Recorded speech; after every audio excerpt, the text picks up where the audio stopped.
கர்த்தருடைய பரிசுத்த நாமத்திற்கு மகிமை உண்டாவதாக. இன்றைக்கான அனுதின ஆவிக்குரிய ஆகாரம். யாக்கோபு தான் கையில ஒன்னும் இல்லாதவனா கீழ்த்திசையின் தேசத்துக்கு வந்தான். அவன் போகக்கூடிய இடம் எல்லாம் அவனோட இருந்து அவனை காத்து போசிச்சு நடத்தி கானானுக்கு திரும்ப அழைச்சு வருவேன்னு கர்த்தர் அவனுக்கு வாக்கு கொடுத்தாரு.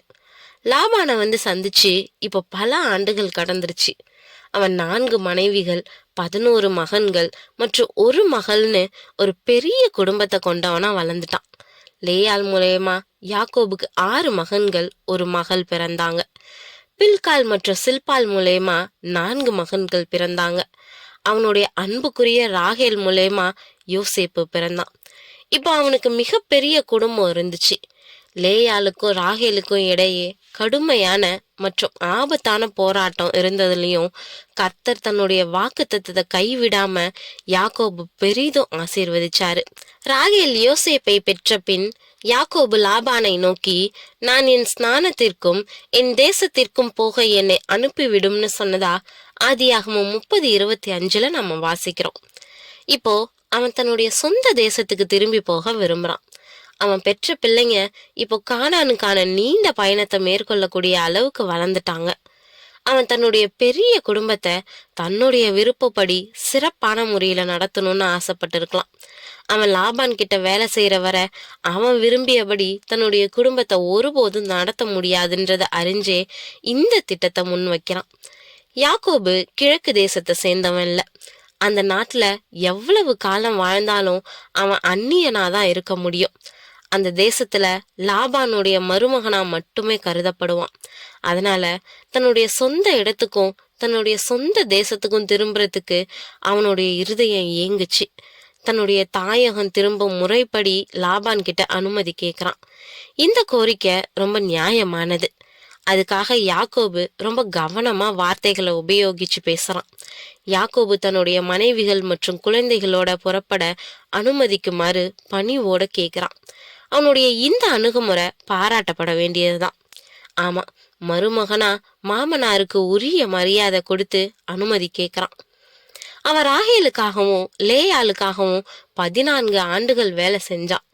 லாபானோட செஞ்சுக்கிட்ட ஒப்பந்தத்தினுடைய எல்லா விதிமுறைகளையும் உண்மையா நிறைவேற்றினதுக்கு அப்புறம் அவன் மேலும் பல ஆண்டுகள் தங்கி வேலை செஞ்சான்.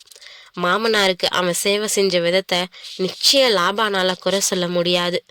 ஆனா இப்போ தன்னை அனுப்பிவிடும்னு அவன் சொல்லக்கூடிய யாக்கோபினுடைய வார்த்தைகள் லாபானுக்கு அதிர்ச்சியா இருக்குது.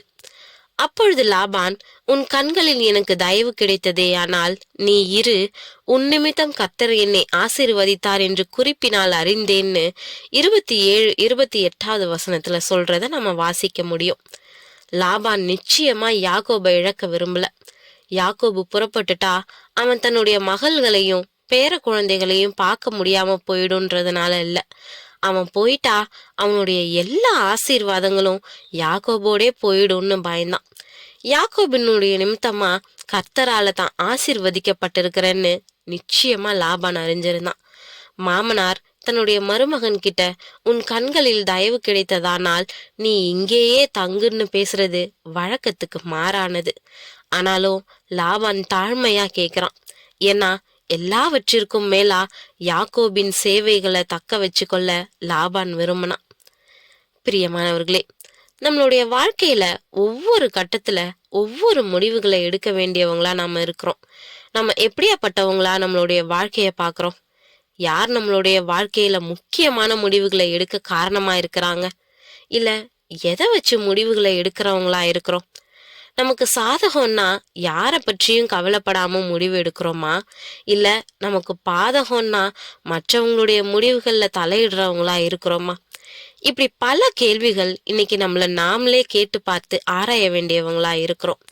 தன்னுடைய தேசத்தை விட்டு வந்த பல ஆண்டுகள் ஆயிடுச்சு. வந்த இடம் வாழ்க்கைக்கு ஏற்றதா இருக்குதுன்னும் எல்லா வசதியும் இருக்கிறதுனால திரும்பி போறத பற்றி எந்த கவலையும் இல்லாம யாக்கோபு இருந்துட்டா அவனை குறிச்ச தேவனுடைய திட்டம் நிறைவேறது எப்படி? சரியான சந்தர்ப்பத்துல நம்மள குறித்த தேவனுடைய திட்டத்துக்கு திரும்புறது ரொம்ப அவசியம். அப்படியேப்பட்ட உணர்வை தேவன் யாக்கோபினுடைய மனசுல எழும்ப பண்ணாரு. ஆனா லாபான் அதை தன்னுடைய சொந்த காரணங்களுக்காக தடுக்க பார்க்கிறத நாம இன்னைக்கு சிந்திப்போம்.